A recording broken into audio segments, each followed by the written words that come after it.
You're listening to The Local Maximum, episode 237. Time to expand your perspective. Welcome to The Local Maximum. Now, here's your host, Max Sklar. Welcome, everyone. Welcome. You have reached another Local Maximum. One of my observations in myself and other builders, whether it's people who create software or people who design things or design products or create hardware, it's a real motivator to build something that is quality. No one wants to think of themselves as throwing crap over the wall. I mean, and quality could be defined in many ways. It certainly depends on the product. Sometimes, quantity is important, and as part of quality, sometimes, sometimes speed. But whatever it is, however you define quality and what you're building, people like to take pride in their work. So today we're going to talk about not just straight up software quality, but when it comes to AI, and when it comes to some of these fuzzier statistical applications where everybody is talking about ethics and bias, and there's a lot of, there's a lot of shouting and a lot of words coming out of people's mouths, but not all of it, some of it is more meaningful than others. How do you cut through all of that and find out what quality really means? So today's guest is both a technologist and a podcaster, and he is just full of examples and ideas. So I think you'll enjoy it a lot, and you may take away a few things to look into later, because there's so many stories here that it's like, oh, I want to look that up. So without further delay, our next guest is the Chief Technology Evangelist and heads up solution engineering for Eggplant, Keysight Technologies company, and he also hosts the QA Lead podcast. Jonathon Wright, you've reached the Local Maximum. Welcome to the show. It's lovely to be here, Max. A big fan of the show. Really looking forward to kind of talking to you today about quality. Yeah. I'm excited about that, and I'm excited to hear about your podcast, QA Lead.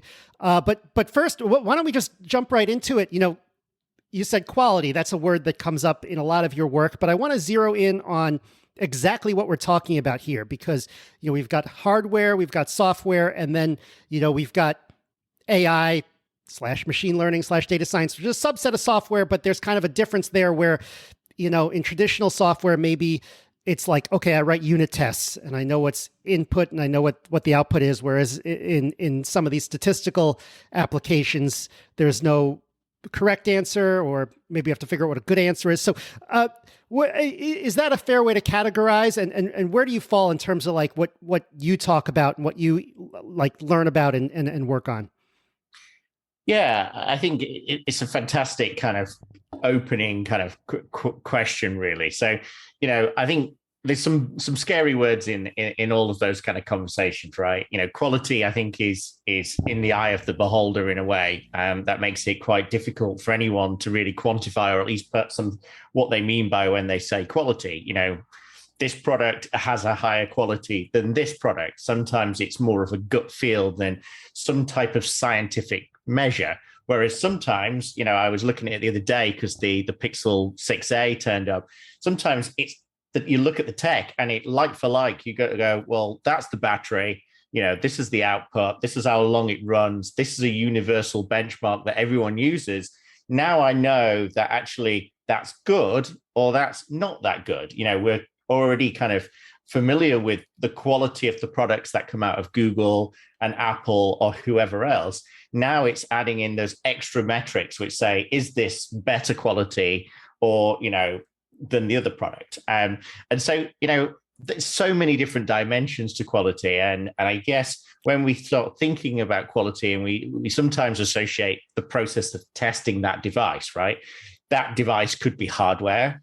Now, obviously, if it's software, we open up Pandora's box because anyone can write software. There is no driving license, that you've got to pass to say that you're allowed to use Python, even though maybe it should be implemented.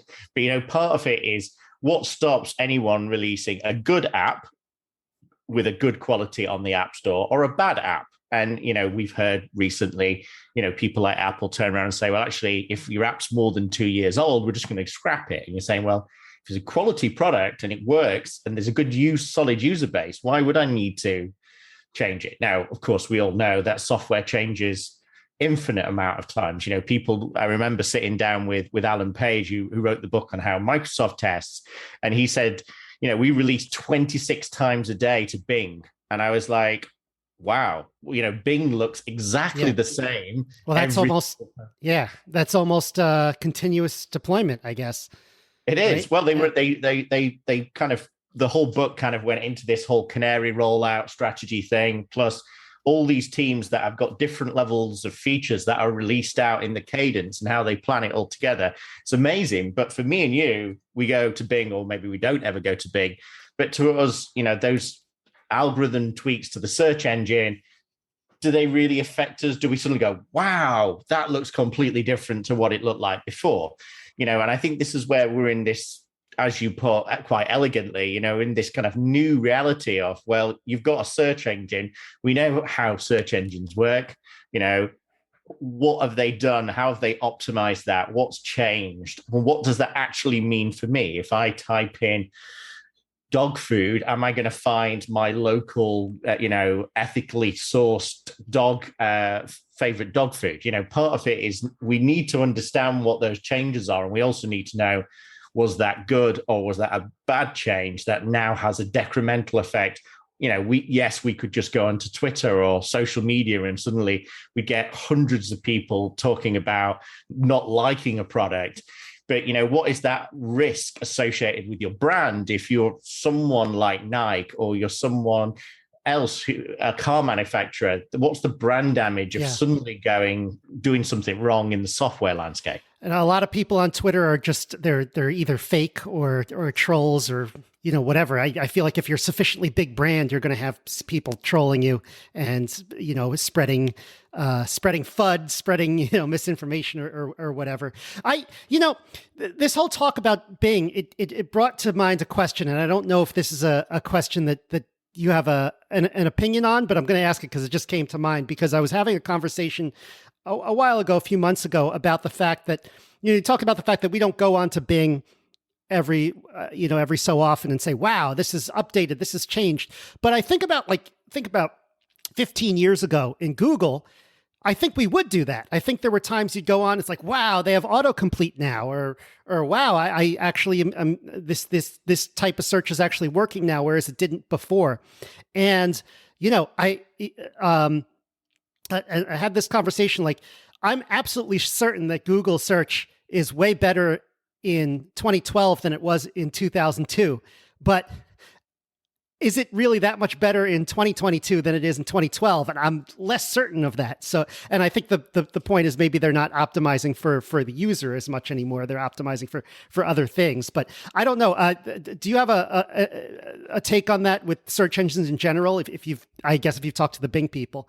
Yeah, no, definitely. I used to work at Microsoft, and I haven't had the pleasure of working at Google, but I did catch up with Jason, who wrote the book on how Google tests with one of my friends, James Whitaker, and he talks about how Google, they work on the search engine, and of course, we all know they have things like anti-evil teams, which recently got disbanded, which is slightly concerning. Things like the Black Ops teams that make sure data can get in, and like Google Takeout, your data can get taken out as well.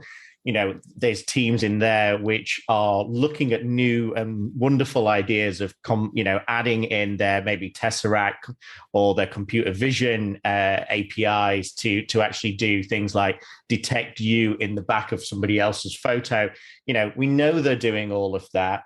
And we know now, like I mentioned, the Pixel 6a, we can magically mark out somebody who's in the background because it uses computer vision and some fancy Photoshop proprietary algorithms to remove that person out of existence. We know all these things are happening, but you're absolutely right. Has what was a very focused product kind of gone into potentially lots of different realms of, how do we deal with data privacy? what does restrictions does that have? What does that affect the end user in? I always am amazed when I see people who can actually use Google and they actually type in lyrics, brackets, and then a subset of the string they're looking for, or a grouping, and then they go down to filter. I only want articles that have been posted in the last 24 hours. And they really use it as a search engine, especially within the academia landscape. So part of it is it's a powerful tool, but also as those features come in, and I think this is a really big one for the software community, is they don't have a rest in peace day. We've just lost Internet Explorer, and that historically was the most successful browser because it ran from 1994 to 2022 until it was end of life. And halfway through up to 2004, it was still had 70% of the majority share of usage, right? It was only when Firefox came in, Firefox lost, and then obviously Chromium kind of became the industry standard. But, part of it is if you create a new feature or lack of feature in Internet Explorer's case, how long do you support that? That autocorrect function, which you thought was fantastic, at what point do you go, well, now that we're worried about things like fake news and, all this other stuff, as I'm starting to type, I like dog food, and then it starts completing with, but my partner won't eat it. You start getting to the point where you're saying, well, actually, I don't want that feature, or I'm not using that feature in the same way that maybe I used mail merge back in the days with the original word processors on WordPerfect. Part of it is that feature should have been decommissioned a long time ago. And I was recently in Munich talking to an automotive company who turned around to me and said, we obviously sell these connected cars now, and we've said that we're going to support them and the mobile app for 20 years. However, what are mobile apps going to look like in 20 years? And we're still going through trying to unpick having browsers on our cars. Why would anyone browse an internet page on a car? And more important, it's not especially if you have your phone.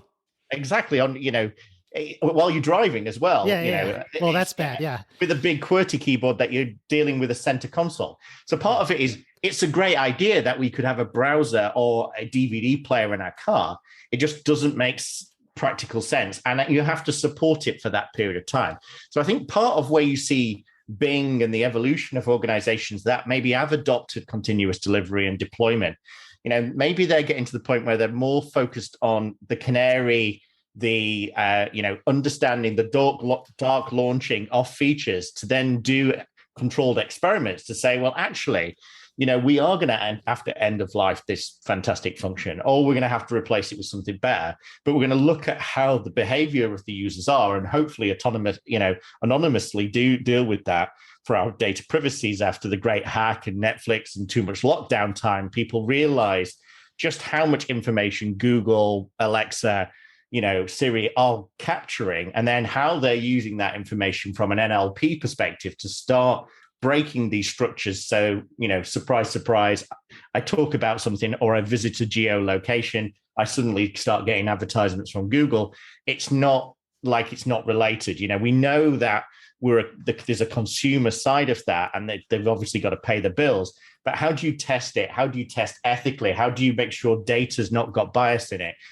All of these really difficult challenges are set in the way of how do we, ethically test and ensure quality, and also brand protection. Yes, Elon pulled out of the deal because he realized that only 20% of the accounts were active.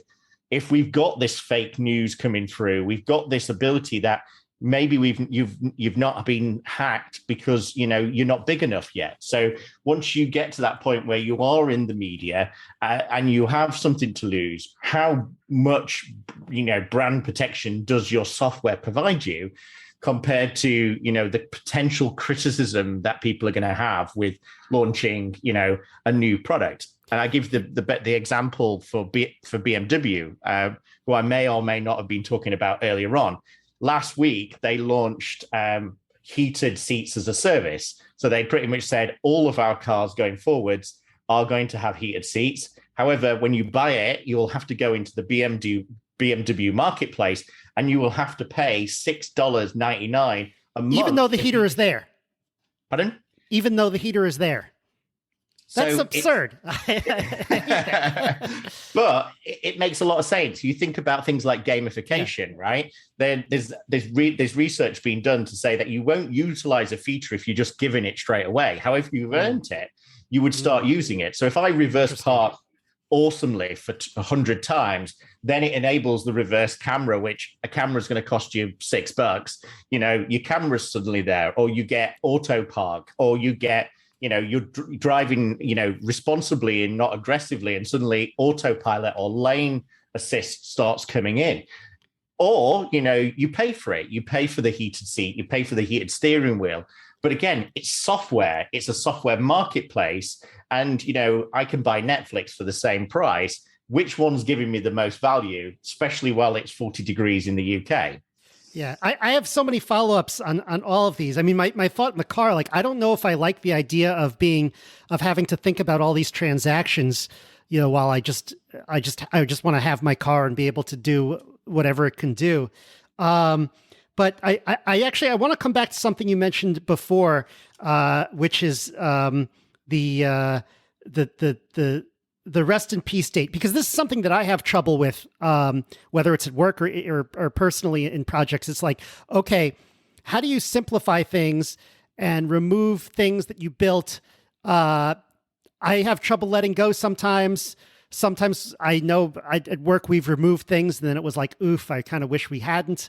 And then sometimes you try to merge two things and it's like, wow, this is a very expensive merge. If we merge two companies or two products that are similar, how is that something that is, do you have any strategies of dealing with that or kind of rules of thumb?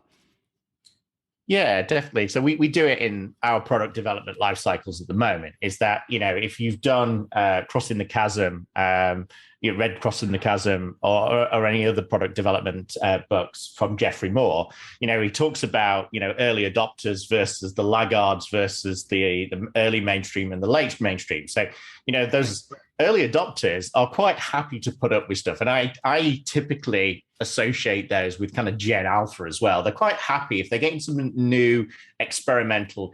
If it's a bit buggy, it's fine. But then the wants and needs for the early majority and the late majority are much more kind of, if you pull a feature out, which they're doing, they could rage quit and just not use, right? And there's this kind of course, there's analytics and things like Firebase on most of mobile apps. And you've got this kind of hit and run viewpoint where people load an app, launch it. If it doesn't resonate with them in seconds, they remove it. And partly what I did in the book for software testing in AI, I talked about Dark Canary, this kind of idea of being able to kind of do the opposite of dark launching, but actually look at feature functionality and experience that people are having with those apps to understand how their app experience should be, but also pull out some more of the behavioral stuff that's coming in. And actually, last week, I was in Santa Clara and in Stanford University with Dr. Poppy Crum, who is a neuroscientist, and she was talking about exactly this. She was kind of going on to the fact that about human emotion, right? You're having a bit of a bad day, you load an app up, it doesn't work. The reason it doesn't work is because it's not connected to the internet. How can that possibly happen in 2022 where it doesn't come up with a screen that says, oh, you just don't have any internet and that nice picture of a puppy or something? Part of it is, we're failing at the fundamentals, but we're not looking or analyzing the user journeys in enough detail, right? But also, it's not just one full, rule to rule them all. Each cultural adoption of an application, or like Bing, could be also slightly different. So I give an example. I remember working with the guys at a pizza organization in Detroit in the US, and it was a big Java house, brilliant stack, did some really cool stuff. And then back in the UK, back at the UK was a Java stack, and then the US was a Microsoft stack, right? And, part of it is they turned around and said, oh, we want, I came back to the UK and they said, oh, we want to do what the US guys are doing and we want to do gluten-free. I said, okay, so let's look at the numbers. They had 20% increase in sales from the first 6 months. And they turned around to me and said, can you implement it? And I said, the back end, front end systems, of course, we can do it. We can do it in 6 weeks because we're doing, DevOps or playing DevOps, whatever you want to use it as. And we released the feature in, and surprise, surprise, 6 months later, the feature is on and it's generating 20%, exactly the same as the US. And we're like, wow, this is amazing. And then I came back a year later and they said the exact same thing. We went through the Splunk analytics and we looked at it and it was performing exactly how it had performed in the US. A year and a half later, I came back in, and because I'm boring and I always say the same thing, I literally said, let's pull up the Splunk analytics and look again. And then suddenly he was horrified in the sense that they were making a massive loss for about 40,000 a day because no one was buying gluten-free products anymore. And I was like, how's this changed since when did it change? And they correlated it to when they stopped advertising gluten-free on the front page of the actual website. So actually, at that point, suddenly they realized that actually natively people would still buy gluten-free in the US, but in the UK, we weren't that bothered about gluten-free. And so actually all the waste and everything else actually made them a loss. So we backed out that feature because at the end of the day, it needed to rest in peace. Now, of course, that could mean that you need to feature bottle it back in at a later date when suddenly everyone gets worried about gluten or COVID-free or whatever it is. But, this is the kind of the way that you've got to be able to do these experiments. And you've also got to be able to measure and monitor them. But over time, it isn't just, let's have a look at the analytics today and make a hypothesis that that's the answer. You've got to really understand the time, the culture, the region, the user and buyer behavior, and then understand why that step change has happened. So you mentioned, you talked about in all these examples, and I think this is particularly...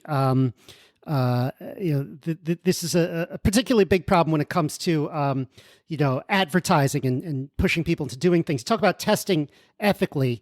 Do you have some examples of maybe some people who were not testing ethically, or times when maybe you've been asked to do things, or someone's been pushing to do things that were not ethical testing? Yeah, so it's interesting. So I used to work for a company which did the Tesco Club Card. Now, which then extended out into Macy's and Kroger in the US. And part of it is they were taking till data and they were running that till data nearly in real time to understand buyer behavior, right? But then individually, they also started profiling people to understand whether or not you are, what type of, shopper you are. Now, I think the problem with, and we're going back to the kind of the great hack kind of challenge, is the more data that you collect, that data you need to really be able to opt in and opt out, and also understand what data you've got. Now, of course, GDPR and the Californian data privacy gave us this ability to ask for that data. But the problem is it's not just one source. There's upstream and downstream people, which is why I was surprised when I was in the States last week.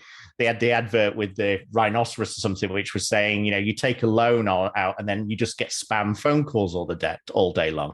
There's a misuse of data. Oh, I don't think you have to take a loan out to get spam calls all day long. Yeah, or even just sign up to anything. But yeah, sometimes they tell me my car payments are behind, but I used to get those calls before I had a car, so it was like, I know they're.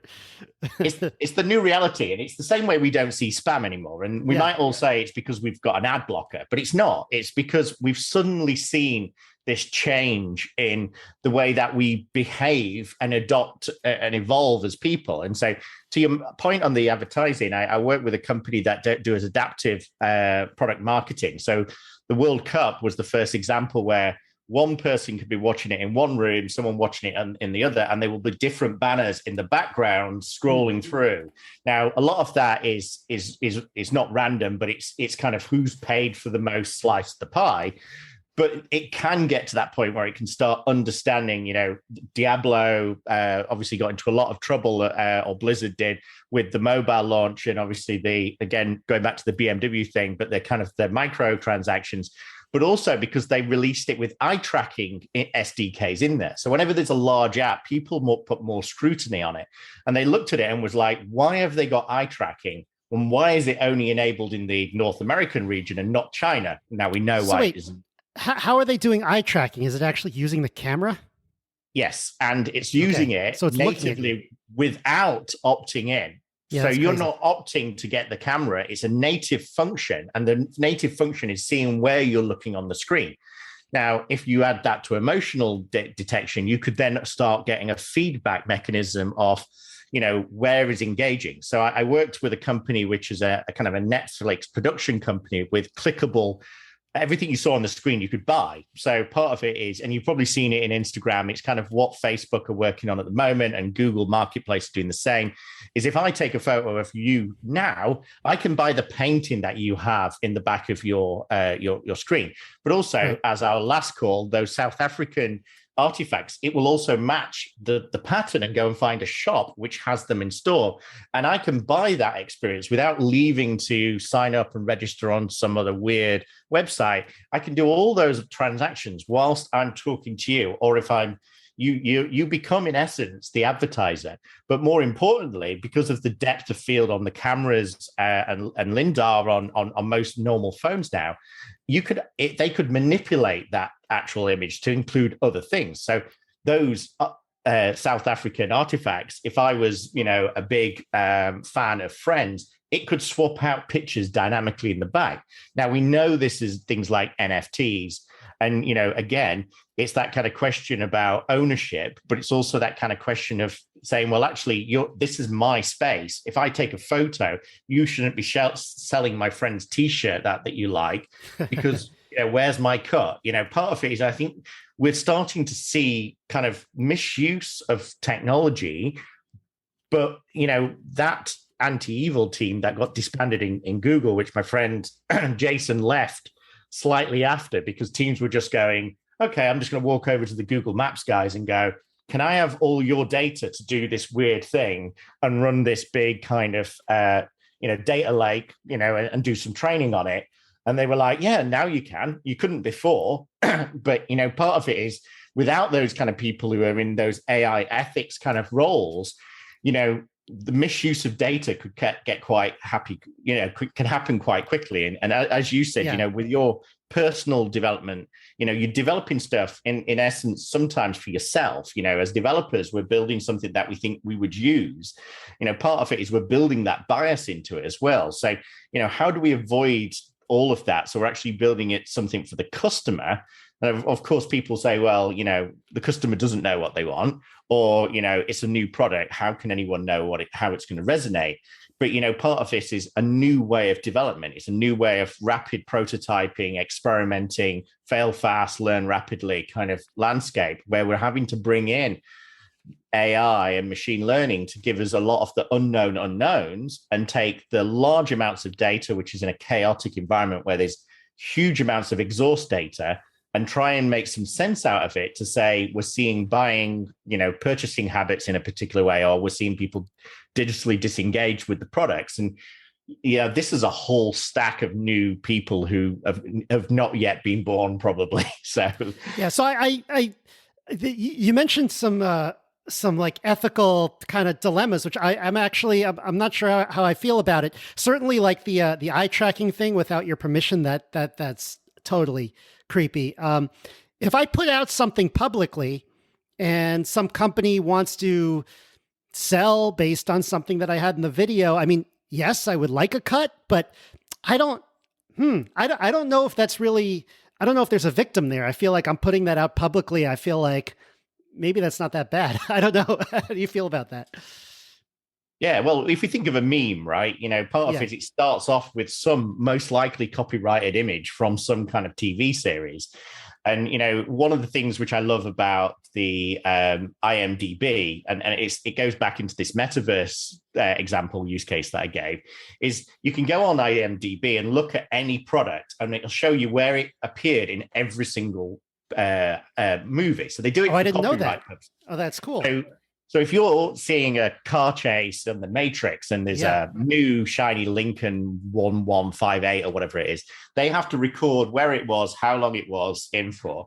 And so therefore you could actually see where other Lincolns appeared in different films and so on and so forth, which is, but if you think about that, you think about the dimensions of a car, then it's very easy with Lindar and other technologies to actually then remove that and remove it to something else. Now, if we think of things like mixed reality, which is kind of what I'm doing at the moment, I had a call with Meta yesterday, but prior to that, I was in Silicon Valley last week talking to the guys who are doing the mixed reality headsets, which you can probably guess.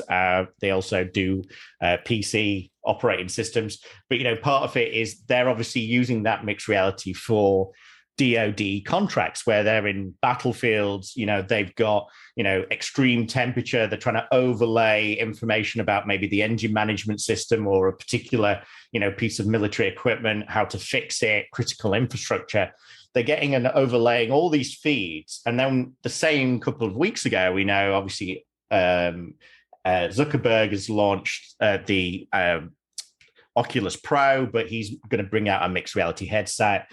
Google at Google.io are also bringing out Google Glasses 2, which we know the privacy problems with Google Glasses 1. Oh, wow. That was like 10 years ago.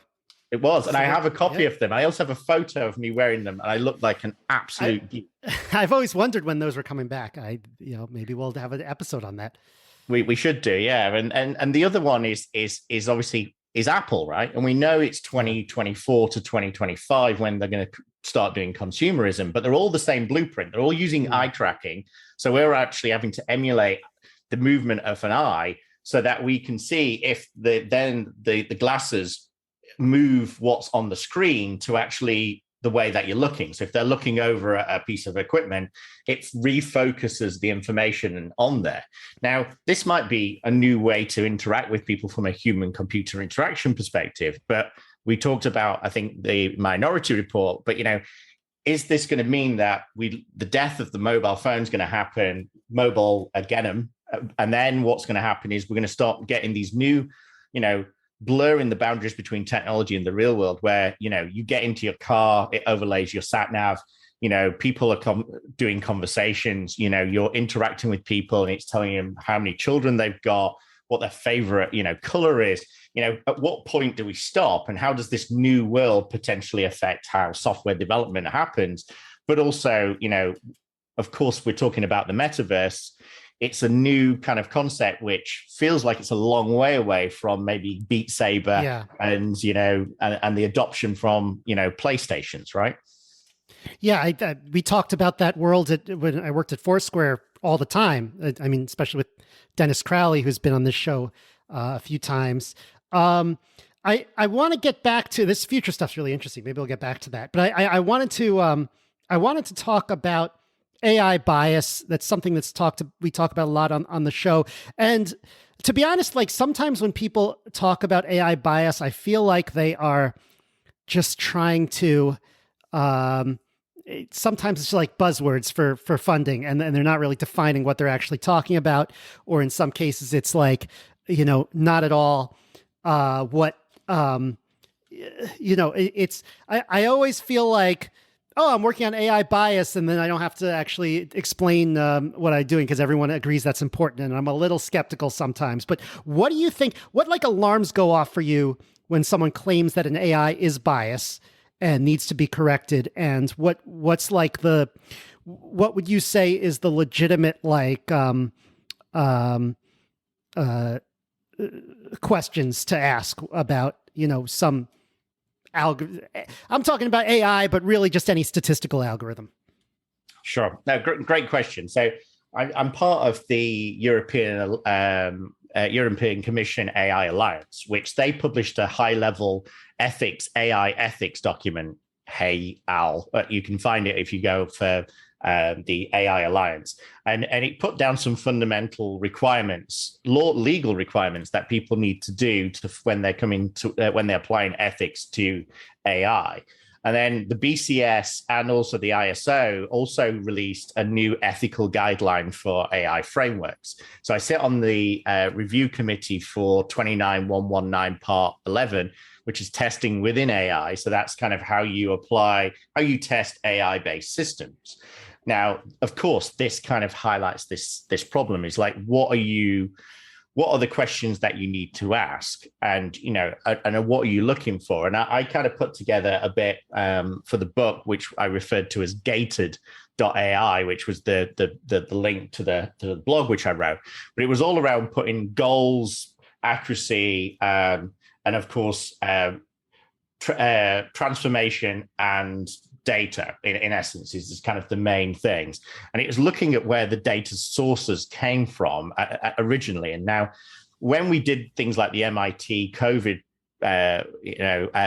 contact tracing stuff, we used deltas from things like Google Takeout to create 2 billion historical transactions of people moving around the city of Boston. Of course, those deltas came from me, or actually they came from my friend Iran. All the deltas for London came from me over a period of 4 years. We just synthetically created those out of a base. Now, of course, they have a bias. Maybe that bias is because I'm lazy and I won't walk anywhere. I might taxi an underground a lot more than most people would do.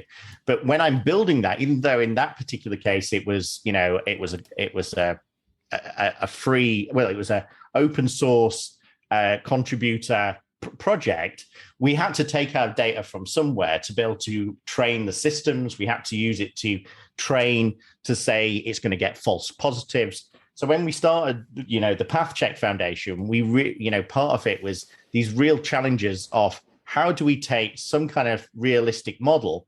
Now, a lot of people will say, okay, well, we'll just synthetically generate, or we'll obfuscate some other data with something that's completely randomized. But we all know nothing in the world's randomized, even if it's the system clock or some air frequency that they use. Part of it is there's nothing random, and the data must come from somewhere. So understanding the sources of knowledge of where the data is coming from on the training sets is absolutely important. And then secondly is avoiding things like overtraining, right?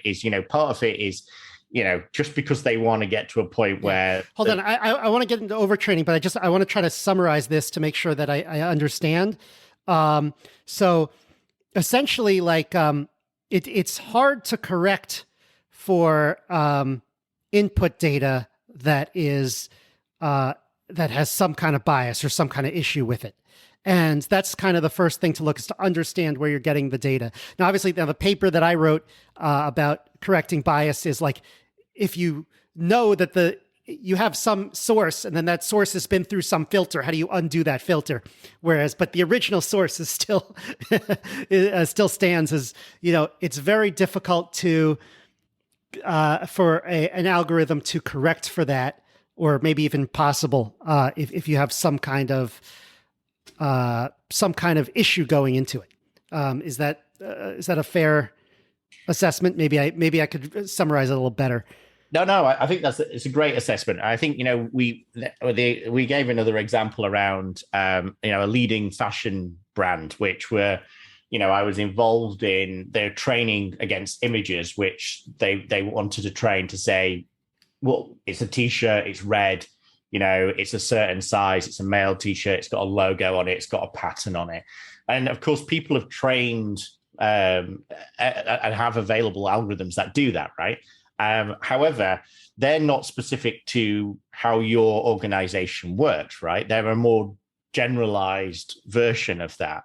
Now, of course, the best way for you to optimize that is having it something which is similar to the set which you're actually expecting to process through it. But also, I suppose you have to think about, once you've gone through what's the testing, is making sure you're keeping the testing training data separate, and it's also a similar size, so that way you can validate it. So part of it is the ones the developers working with, the testing one, and also one for deployment. So you can then start seeing also, once you're in the real world, well, what is the data that's going through the pipeline there, and how is that affecting maybe the misclarification rate or something else? So part of it is, yes, having, like you said, data which is good. Then that's the ultimately hard problem, and also it's how your organization works. So if you are a t-shirt company, you'll have thousands of, or hopefully hundreds of thousands of photos of your t-shirt. So of various different angles of it, which you can start feeding in. Now, you might have a certain camera at a certain resolution, and you might always do it on a black background, or but you might see that the training data that you're training it with, you might be using from Bing Images, right? Which has got, trees in the background and stuff. Part of it is you've got to try and get as close to what you're trying to get it to replicate as physically possible. And sometimes you are your own internal best source for this. It's just a case of then understanding the associated metadata that's supporting that image, i.e. what's been enriched, to then be able to understand, how do I do better with what I've got? And then if what I've got is rubbish and it's garbage in, garbage out, then how do I find something which is going to be suitable for what my desired state is? And you might say, well, I don't know what the desired state is. It could be, we're doing at the moment with Unity frameworks, training our computer vision within a VR environment. And it just has no reference to what it's looking at, because it's kind of saying, here's a picture of me walking around Doom or something. This is what it should look like. This is what it actually looks like. Is this correct? And the answer is most of the time, no, because of the way that it's curved and it's slightly weird and how it's been projected within the VR and the frequency and everything else. So it is very difficult to get the fidelity around that.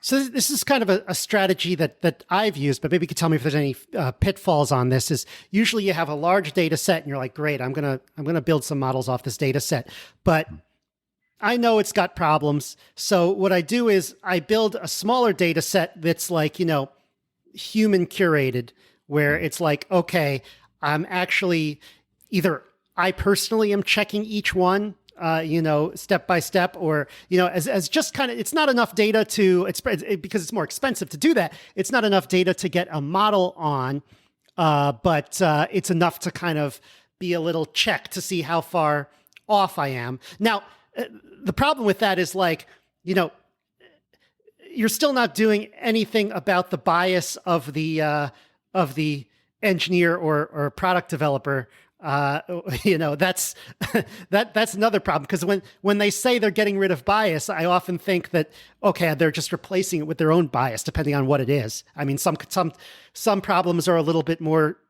black and white than other problems. So yeah, I think great point. And I think I've mentioned before about using things like MTurk, Amazon Mechanical Turk. I've used that for image clarification of. So you've got your best known set of data, which has been validated with human augmentation, right? Which I think that is the key, is human augmentation in this kind of plat. But like I said, some things like bracelets, you don't know if it's an ankle bracelet, you've got no viewpoint of size unless there's a coin or a note next to it. It suddenly becomes, again, perception, and you're reliant on humans who can make mistakes. Of course, they do make mistakes. Now, one of the things which I know most of us have got Office on our computers, right? Those little happy smiley faces that they used to have to kind of get feedback in the product, they actually use that internally for enterprise crowd testing. So whenever they've got something that's a bit weird, I'm not saying it for ML usage, but it could be within the product. So someone's got a weird drop down for mail merge, which they should never be in mail merge ever again. But if they did, it would show somebody within the organization, and they get a human to do it. But they'd also distribute it to anyone who opted in. So the idea is that culturally within the entire organization, it wasn't just product managers, developers, PMs, salespeople, whatever. They were looking at it and going, does this look right to you? No. Or, they would give people within their organization. So enterprise crowd testing, I think, is really useful. And then crowd testing in general is really useful. And, I can give which I'll probably finish off with, but, back to the pizza company, we did a whole thing around drunk crowd testing, and we used it. We had to pay these people to be intoxicated. And what we found was there was a drop off. The reason why we did the study in the first place, there was a drop off of pizza ordering on a Friday night at a certain time. And, so we paid a whole stack of crowd testers who came back and said, the buttons aren't big enough. Why do I have to sign in as soon as I click on, I want a pizza? And so suddenly we learned from that and changed the behavior. So it actually changed the application or the flow through the application and allow you to not do the checkout till the end, with the viewpoint that at that point, you might be slightly intoxicated, but you've already committed the last 5 minutes ordering the right pizza and all the sides, that actually 30 seconds trying to find your password and doing it a few times, you're not too bad compared to, I don't know what the app loads, I don't know what my password is, I'll go somewhere else. Part of it is the behaviors change, crowd test is you can literally say, we want this demographic with this age, with this group, and we want to find, we want to prove a particular hypothesis. And you can scale up and scale down. And the cost per unit is really low in the same way that Amazon Turkey is per hour for computational human brain power, should we call it? Yeah, I want to make sure we got to something that, because I kind of interrupted you to go deeper into the into bias of the training set. Was there something else? There was something else that you were adding to that. I think I forgot what it was. There's so much bias to everything. I think, like you said, it is the kind of, the ethics and bias are the usual talking points of where we get stuck today. But, again, back to kind of the Stanford professor last week, she was, same as I, was really disappointed that the heat sensor is not going to be in the new AirPod Pros, right? And she was really critical because for her research, she needs more data. So for more data, she wants more people to opt in and have more correlation, same as when we were doing the vaccine passport. We want to start pulling more digital health information so that we can use this to inform and do research for good, AI for good, right? Which you've heard before.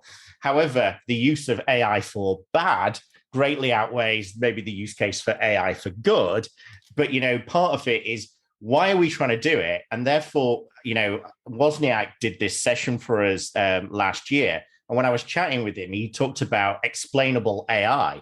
And what he was trying to say is that if you can't explain what you're doing, then it's not a real thing. And I know that's very high level, but he was trying to kind of put it into the point where we're digressing. So all the way back to your starting point, Woz turned around and he said, I remember when I used to be able to say, and I have got an iPhone next to me, so we'll see how bad this is. But, he said, I used to be able to say to it, hey, Siri, what time is it? And straight away, it would respond. He says he tries it now and it doesn't respond. And it just hasn't responded there. And I've got my iPhone right here. And the reason is, and it is turned on, is because, it used to be a localized feature that would just do most of the NLP stuff locally. And then now it goes off into X amount of different jumps before it even comes back. And then it comes back with a response, I'm sorry, I couldn't understand what you said. And so part of it is we from a bulletproof capability to ask what time it is, which is what 90% of people do when they ask it, or maybe not. But, to now it's digressed. But if you try to speak to anybody at Apple and try to get them to explain how any of the functionality works and the reliance on all the different subsystems and other systems that are just a consumer of their capability, it's so complex that actually, it's not simple anymore. It's to the point where, you've kind of lost your way a little bit, because if it doesn't work and you can't ask it what time it is, then isn't that a fail? And that's the whole question. What we started with is, what?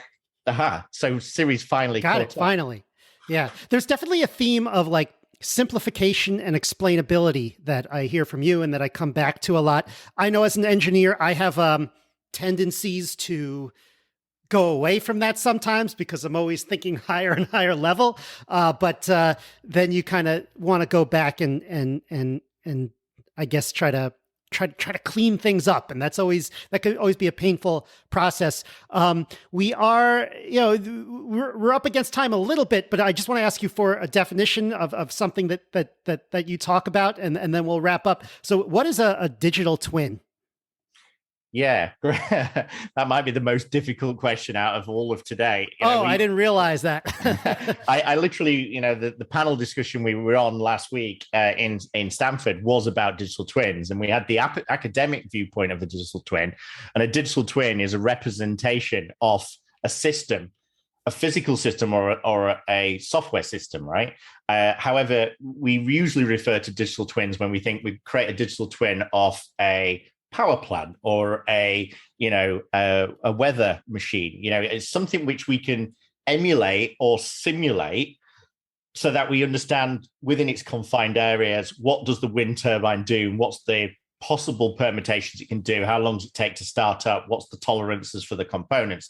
We create a digital twin to test that system within, an inch of its life, plus all the edge cases. When we talk about software digital twins, we're extending that into exactly what you just said, which is, as a developer, the high level ecosystem dependency of all these complex systems to create a digital twin or model that is incredibly complex. So modeling a digital twin of a very simple system is easy, and at the end of it, it's explainable. And my friend Dan North created behavior-driven development, and part of it is he kind of said, the idea of what he was trying to do is to make it explainable. You can turn around and say, a user that's a certain age should get a certain experience. A user in China should not have their eyes checked. The eye tracking turn on. Part of it was explainable to the business and the three amigos, so you could all work together and agree on making it not ambiguous and actually understand and interpret things correctly. We've now got to this point where systems are so complex that we use hardware abstraction layers and abstract the complexity so that we can then expose an endpoint to something which is much simpler and is much more explainable. But again, it's maybe not explainable for the people that are consuming it and what that means. So, if Steve Jobs and Wozniak were trying to work out, I want a phone that can tell the time, they may have wrote a use case that said, I don't have internet access and I'm walking down the street. I want to ask my phone what time it is. It should tell me the time. If it doesn't, as far as they're concerned, that feature is failed. So, part of it is that might change over time, but our reliance on the technology and complexity has just made it impossible to validate. I was thinking in terms of digital twin, like users, like you're mocking up a fake user. In the case of Foursquare, where I worked, maybe you're mocking up where I'm going all day, or maybe in some website, I mean, this would be like a QA use case, just mocking up what someone does on the website. I'm sure that's related. It is. And so there's two things with that. One of it is what we refer to as real user testing, or is this kind of viewpoint of, well, what does a real user do? What's the behaviors that they do? Maybe they've dropped their phone down the toilet on a Friday night or something. What are those kind of weird nuances? But then also, to your point, actually Oxford released a study around, if you could create a digital twin of yourself, would you do it? And then also in the gig economy, would you allow it to go and work for you? And then again, would you then ethically have to work out, I don't want it to work for pharmaceuticals. I don't want to work it for financial services. I want to do it for humanitarian uses. And it's only going to get $3 an hour if I do that. But that's where I want my digital twin to work. There is a question in the future with transcendence, and Johnny Depp, now that he's won the only ever time when he's been right with a woman, part of it, that battle's come out. If you've watched the movie, he uploads his brain into the internet, and then part of it is, are we going to get to that point where we're using Elon's Neuro lace technology to plug ourselves in and upload a digital twin of ourselves? I think the answer is we don't know. It sounds like scientific kind of sci-fi, but it's not that far away. And each iteration of the narrow AI is getting to more generalized AI, and we could be somewhere completely different in, I'm going to say 20 years, but it's probably 30. Yeah. Oh, all right. So we have so many threads to pull on that I could then, create whole entire episodes on. But I think it's a good time to wrap up. We're about out of time. We're at 12. So just to wrap up, tell me some closing thoughts and summary. Tell me about your podcast, QA Lead, and where can we find you online? Yeah, sure. So you can, of course, the podcast is theqalead.com. It's a Vancouver-based podcast. Hit the 50 mark, slowing down a little bit. But yeah, it's all about what that means for kind of quality and quality engineering for software teams. I'm really easy to find online. If you go to linkedin.com/in and then use my username's automation, there are people to refer to me as the automation cyborg sent back in time to save humanity from bad software.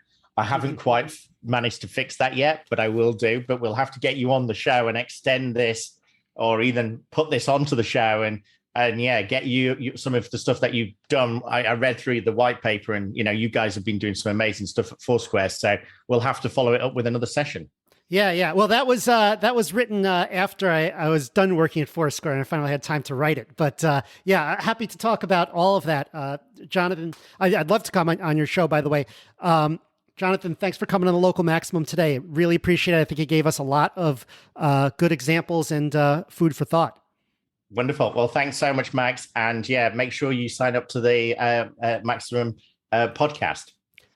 All right. What a great interview. That's it for today. Next week, I kind of feel like I haven't gone through, we've done a bunch of news updates. We've done a bunch of interviews, haven't gone through in a few weeks, some of the things that I'm working on and some of the things that I've learned recently, whether it's technical or anything else, just some interesting, some interesting stories and things that I've read. So I kind of want to do a solo show and go through some of that over the next week or so. And yeah, of course, we'll continue with our probability distribution of the week next week. Have a great week, everyone. That's the show. To support the Local Maximum, sign up for exclusive content and our online community at maximum.locals.com. The Local Maximum is available wherever podcasts are found. If you want to keep up, remember to subscribe on your podcast app. Also, check out the website with show notes and additional materials at localmaxradio.com. If you want to contact me, the host, send an email to localmaxradio@gmail.com. Have a great week. Feel the power.